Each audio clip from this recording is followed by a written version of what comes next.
Mesdames et Messieurs les conseillers départementaux, mes chers collègues, je voudrais vous remercier du fond du cœur pour votre confiance. Elle m'honore et elle me touche profondément, bien plus que vous pouvez ne l'imaginer. Parce que cette confiance, c'est la vôtre, celle d'hommes et de femmes que je connais pour la plupart. Je connais votre attachement pour la Vendée, je connais votre dévouement pour les Vendéens, je vous connais et vous me connaissez. Et cette proximité entre nous, je veux la garder, et j'y reviendrai dans quelques instants. Mais cette confiance, c'est aussi celle des Vendéens qui nous ont élus les 22 et 29 mars derniers. Vous le savez, j'ai déjà exercé des responsabilités départementales, mais aucune n'a l'ampleur de celle que vous venez de me confier. Aucune ne m'engage autant à l'égard de la Vendée. Car pour les Vendéens, le département n'est pas une collectivité parmi d'autres et il ne doit pas devenir une collectivité parmi d'autres. C'est d'ailleurs ce qu'ils ont exprimé dimanche dernier. C'est le premier message qu'ils nous ont adressé à travers cette confiance renouvelée et même amplifiée à l'égard de la majorité départementale. Une majorité qui s'est battue pour la Vendée en se battant pour le département, pour qu'il conserve son rôle d'aménageur, de développeur, de bâtisseur, mais également de fédérateur des énergies vendéennes. Et dans ce combat, les Vendéens nous ont soutenus de la manière la plus démocratique et la plus incontestable qui soit. Ils nous ont soutenus par leur vote. Mais ces résultats ne nous donnent aucun droit sur la Vendée. Au contraire, ils renforcent nos devoirs à l'égard des Vendéennes et des Vendéens. Le premier devoir, c'est un devoir de fidélité. Certains, particulièrement en politique, voient la fidélité comme une servitude. J'y vois de la gratitude, de la reconnaissance pour celles et ceux qui nous ont précédés. Un sentiment de moins en moins partagé dans notre société, mais qui pourtant ressemble tellement à la Vendée, à ce qu'elle est et à ce qu'elle doit rester. Une exigence de fidélité, de continuité même, le mot ne m'effraie pas, je le revendique. Car lorsqu'on a longtemps été élu municipal, comme je l'ai été, on mesure à quel point nos concitoyens ont besoin de permanence, de cohérence, à quel point ils en ont assez des changements contradictoires, des revirements permanents. Et nous l'avons vu au plan national lors de ces dernières élections départementales, avec les zigzags du gouvernement sur le département et sur bien d'autres sujets, malheureusement, n'ont fait que renforcer le ras-le-bol des Français. Ils ont alimenté la colère et la désespérance. Je crois que le vrai courage politique réside davantage dans les fidélités exigeantes que dans les ruptures sans lendemain. On ne peut pas construire du neuf à partir de rien. Et je veux donc rendre hommage ce matin à mes prédécesseurs, Michel Crucis, Philippe de Villiers et bien sûr Bruno Retailleau. Vous connaissez ma proximité et mon amitié avec Bruno Retailleau. Pendant 28 ans, il a servi la Vendée et les Vendéens au Conseil général. Pendant 4 ans, il a été notre président. Un président exigeant et d'abord envers lui-même, car il ne s'est jamais ménagé dès qu'il s'agissait de la Vendée. Beaucoup peuvent en témoigner, moi le premier. Bruno Retailleau a été un président exigeant, mais il a surtout été un président innovant, œuvrant sans relâche pour que notre département puisse relever les grands défis de la modernité tout en restant lui-même. Je sais ce que nous lui devons et ce que la Vendée lui doit.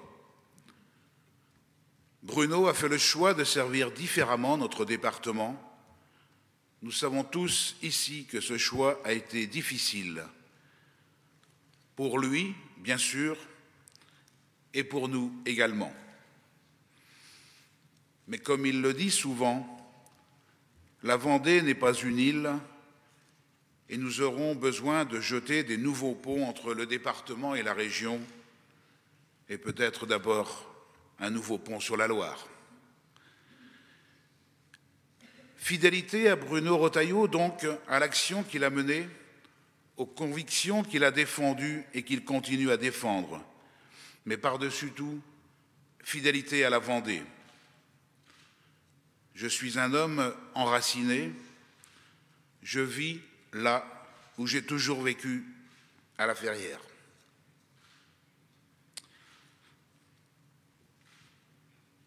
Dans cette commune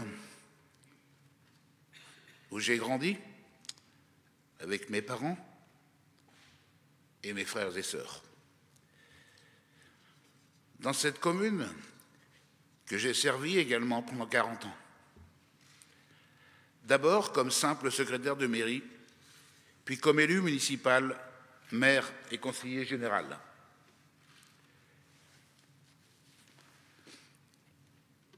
Et je mesure le chemin parcouru. Je n'en retire aucune gloire, aucune fierté. J'en retire seulement une identité. Cette identité vendéenne qui m'a façonné et à laquelle je suis profondément attaché. Car la Vendée est ma petite patrie, elle est pour moi ce petit pays d'hiver qui contient tout l'univers, pour reprendre une expression de l'écrivain vendéen Jean Rivière. Les mots sont forts, mais ils expriment ce que je crois profondément. La première des diversités, celle que nous devons aimer, celle que nous devons respecter, c'est la nôtre. C'est la diversité vendéenne, parce qu'elle est riche, parce qu'elle est belle, parce qu'elle s'exprime aussi bien dans notre géographie avec ses paysages, son agriculture, son tourisme, que dans notre histoire. Une histoire qui n'est pas uniforme, bien sûr, mais qui est unitaire. Et il y a un lieu pour moi qui incarne avec force cette unité qui ne renie rien dans sa diversité. C'est l'Historial de la Vendée. Ce lieu qui nous rassemble autour de notre passé, de cette mémoire douloureuse sur laquelle nous avons pourtant bâti une identité heureuse. Mais ce lieu qui nous rassemble également, car l'Historial raconte la Vendée à travers la diversité des époques, la diversité des figures vendéennes. Des figures illustres, bien sûr, mais des figures plus discrètes, aussi plus modestes. Modestes comme l'étaient les paysans de 1793, modestes comme l'ont toujours été celles et ceux qui ont fait l'histoire de la Vendée, par le dépassement d'eux-mêmes, au champ, au travail, mais aussi au combat. Par leur dévouement aux autres également, dans leur famille, leur paroisse, leur commune, leur association, bien sûr. Nous avons une dette à l'égard de tous ces Vendéens modestes que furent nos parents, nos grands-parents, nos arrière-grands-parents. Celle d'écrire un nouveau chapitre de l'histoire vendéenne, pas en bombant le torse, mais en ouvrant nos cœurs. En aimant la Vendée de toutes nos forces, en aimant sa culture, son patrimoine, son héritage, en aimant son identité. Et c'est la raison pour laquelle je vous propose que nous organisions l'ouverture de notre session consacrée au budget 2015 à l'Historial de la Vendée, pour marquer notre volonté d'enraciner notre action pour la Vendée de demain dans celle de la Vendée d'hier. Pour moi, c'est bien plus qu'un geste symbolique, c'est une promesse de fidélité. Fidélité au passé, bien sûr, mais fidélité en l'avenir, car notre histoire n'est pas un fardeau qui nous empêche d'avancer, elle nous porte au contraire, elle nous soutient dans les difficultés, parce qu'elle nous transmet ce mélange de sagesse et d'audace qui a toujours permis à la Vendée de se dépasser, d'aller de l'avant. Notre deuxième devoir, c'est l'exemplarité. Nous vivons une période de profonde défiance à l'égard de la politique en général. La démocratie locale est sans doute moins concernée par cette défiance, mais elle n'y échappe pas pour autant. La hausse progressive de l'abstention aux différents scrutins locaux, mais également l'augmentation des votes protestataires le démontrent clairement. Il faut regarder les choses en face si nous voulons les changer. Car bien sûr, cette défiance peut nous paraître injuste, mais elle est réelle. Nous devons donc y répondre par notre implication, par notre cohésion également. Notre implication, tout d'abord. Je souhaite proposer de nouvelles méthodes de travail pour faciliter et garantir l'implication de tous au Conseil départemental. Nous avons la chance d'avoir au département des collaborateurs de grande qualité. Je tiens d'ailleurs à les saluer et à leur faire part de ma confiance et de ma reconnaissance pour leur professionnalisme et leur dévouement. J'aurai l'occasion de m'adresser à eux plus longuement au cours des prochaines semaines dans le cadre d'une série de rencontres avec les services. Les élus ont besoin de collaborateurs dévoués, mais les collaborateurs ont besoin d'élus impliqués. Je tiens à ce que les conseillers départementaux soient au cœur de l'action administrative, ce qui nous amènera à intensifier le travail en commission et d'abord à garantir la présence de leurs membres, de tous leurs membres sans exception. Rassurez-vous, il n'y aura pas de bracelet électronique. Mais je serai particulièrement attentif et vigilant sur ce point, car cette exigence que je vous demande d'appliquer, je me l'appliquerai d'abord à moi-même. Je veux me consacrer entièrement à ma tâche de président du conseil départemental.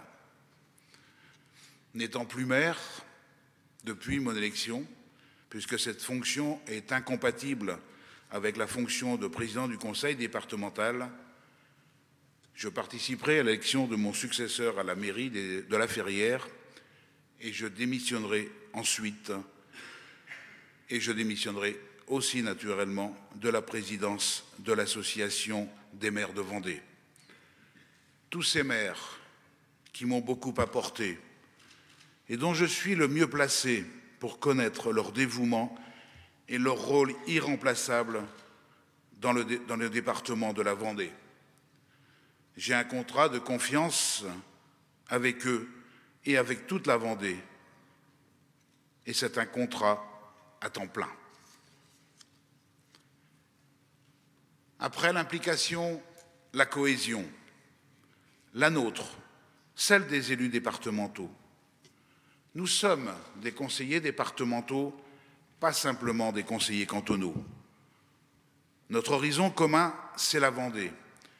Et nous devons donner corps à cette vision départementale en renforçant notre unité, en privilégiant la collégialité dans les décisions.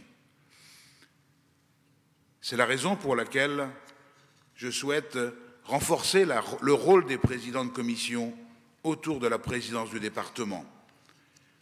Cette unité, elle est pour moi essentielle. Vous me connaissez, je ne suis pas un homme de clivage. Je ne recherche pas l'affrontement à tout prix. Non pas que je considère qu'en politique, tout se vaut et que les différences et les désaccords doivent s'effacer au profit d'une synthèse indéfinissable. J'ai mes convictions, mes opinions, mais je considère que la politique, c'est aussi rassembler. sans idéologie et avec pragmatisme. C'est ce que j'ai toujours essayé de faire, en particulier sur des dossiers qui déchaînent les passions, qui sont propices à la division, et je pense au traitement des déchets, bien sûr. Je cherchais Hervé. Dans ce domaine sur lequel beaucoup ne souhaitent pas s'aventurer, j'ai voulu rassembler, en écoutant, en dialoguant, mais en tranchant également, en refusant de céder aux pressions en tout genre, car je crois à la concertation, mais par-dessus tout, je crois à l'action. La démocratie participative, c'est bien, mais la démocratie active, la démocratie combative, c'est mieux. Le troisième devoir que nous devons à l'égard des Vendéens, la combativité. Depuis plus de 30 ans, le département joue de toute la gamme de ses compétences pour développer la Vendée, pour qu'elle garde ce fameux temps d'avance que nous évoquons si souvent. Jamais notre collectivité n'a baissé les bras, toujours elle s'est relevé les manches, sans ne jamais rien lâcher pour la Vendée. Même dans les périodes difficiles comme celles que nous traversons. Car bien sûr, le contexte d'aujourd'hui n'a rien à voir avec celui d'il y a 30 ans, celui des débuts de la décentralisation. La crise économique, la baisse des dotations, l'augmentation des contraintes administratives et normatives. Tout ceci place le département dans une situation particulière dont je mesure la difficulté et la complexité. Et d'abord, la complexité budgétaire. Je souhaite que nous poursuivions et même que nous renforcions le grand plan d'économie lancé par Bruno Retailleau il y a 4 ans. Beaucoup a été fait et je veux saluer le courage et la responsabilité de la majorité précédente. Mais nous devons aller encore plus loin. La session sur le budget 2015 sera l'occasion d'évoquer de nouvelles pistes pour réduire nos dépenses courantes et nos dépenses de fonctionnement, hors solidarité bien sûr. Je crois que l'on ne peut pas faire le choix de la combativité si l'on ne fait pas d'abord celui de la responsabilité. Car il ne s'agit pas de faire des économies pour faire des économies, de tailler arbitrairement et brutalement dans les budgets, mais bien de dégager des marges de manœuvre pour privilégier les projets d'avenir. Les projets qui sont déjà sur les rails tout d'abord et que nous allons accélérer, la refonte de toutes nos aides agricoles, le soutien à nos entreprises et notamment les PME et les TPE, le développement du numérique, le plan collège naturellement, mais aussi le plan urbanisme, le plan énergie nouvelle, sans oublier le désenclavement routier et le combat de l'A831, que je continuerai à mener. Comme l'a mené Bruno, nous ne lâcherons rien sur l'A831, nous ne lâcherons rien pour le Sud Vendée, nous nous battrons jusqu'au bout, jusqu'à ce que le projet soit officiellement validé et concrètement lancé. Après les projets qui sont déjà sur les rails, les projets que nous allons engager, les nôtres, ceux de la nouvelle majorité départementale. Ces projets doivent répondre aux 2 grands risques auxquels la Vendée est actuellement confrontée, le risque du repli sur soi et le risque du chacun pour soi. Le repli sur soi, c'est la crise économique et sociale qui exacerbe les tentations individualistes. Le chacun pour soi, c'est l'évolution de notre paysage institutionnel et démographique qui pourrait créer une fracture entre les territoires plus dynamiques et les autres. Pour contrer ces 2 risques, je vous propose que le Conseil départemental réfléchisse et impulse 2 grandes dynamiques, celle de l'innovation sociale et celle de l'innovation territoriale. L'innovation sociale, tout d'abord, nous sommes tous profondément attachés aux valeurs de solidarité et de générosité. Nous le sommes tous parce que nous sommes tous Vendéens, parce que ce goût des autres qui caractérise tant la Vendée a imprégné nos parcours individuels, et donc le mien, depuis le petit séminaire de Chavagny-en-Paillé jusqu'à Siloé, car je le dis sans aucune gêne et avec là encore une immense gratitude, c'est à travers l'humanisme chrétien, celui qui a façonné des générations de Vendéens, que j'ai compris toute la grandeur et la profondeur de la solidarité humaine. Cette solidarité nous engage, nous le Conseil départemental, parce qu'il s'agit de notre mission première, parce que les nouvelles formes de fragilité physique ou sociale nécessitent des réponses fortes et adaptées. Je pense tout d'abord à la famille, pilier de notre épanouissement individuel et collectif, mais un pilier qui est aujourd'hui ébranlé par les problèmes de transmission, les difficultés grandissantes liées à la parentalité ou même la complexité croissante de beaucoup de Vendéennes et de Vendéens à conjuguer vie professionnelle et vie familiale. Je souhaite que dans le cadre de notre futur schéma départemental enfance-famille, nous mettions en place des réponses innovantes en lien avec les associations familiales et tous les acteurs qui accompagnent les familles. Je crois profondément que la Vendée peut devenir un département pilote dans ce domaine. Autre solidarité après la famille, le travail, la lutte contre le chômage. Nous avons créé de nouveaux dispositifs comme le parcours de la deuxième chance ou l'aide au permis de conduire pour les jeunes ou les bénéficiaires du RSA en contrepartie de travaux d'intérêt collectif. Nous l'avons fait avec un objectif, remettre le pied à l'étrier de celles et ceux qui sont les plus éloignés de l'emploi en refusant le piège de l'assistanat. C'est dans cet esprit que nous continuerons à innover en matière d'insertion, en créant de nouveaux dispositifs d'aide, en travaillant avec les autres collectivités également, la région, mais aussi les communes et les communautés de communes qui sont au contact direct des personnes à insérer. Dernière solidarité sur laquelle je souhaite que nous innovions, la solidarité associative, le bénévolat. Nous avons lancé une dynamique avec le plan Vendée Double Cœur.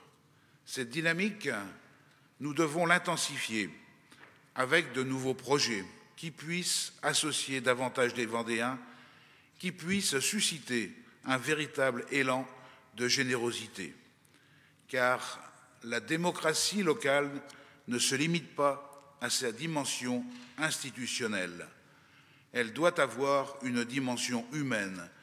Elle doit s'appuyer sur cette intelligence du cœur qui, pour moi, est la première intelligence politique, puisque c'est finalement la seule qui rassemble et qui entraîne vraiment.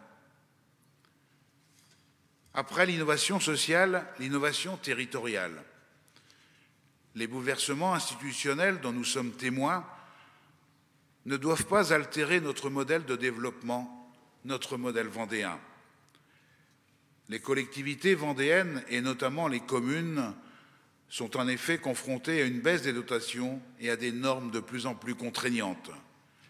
Pour contrer ces difficultés, de nombreuses réflexions sont en cours sur les intercommunalités et les communes nouvelles. Tout ceci aura des répercussions importantes sur l'aménagement du territoire. Or, le Conseil départemental est le garant de notre équilibre territorial.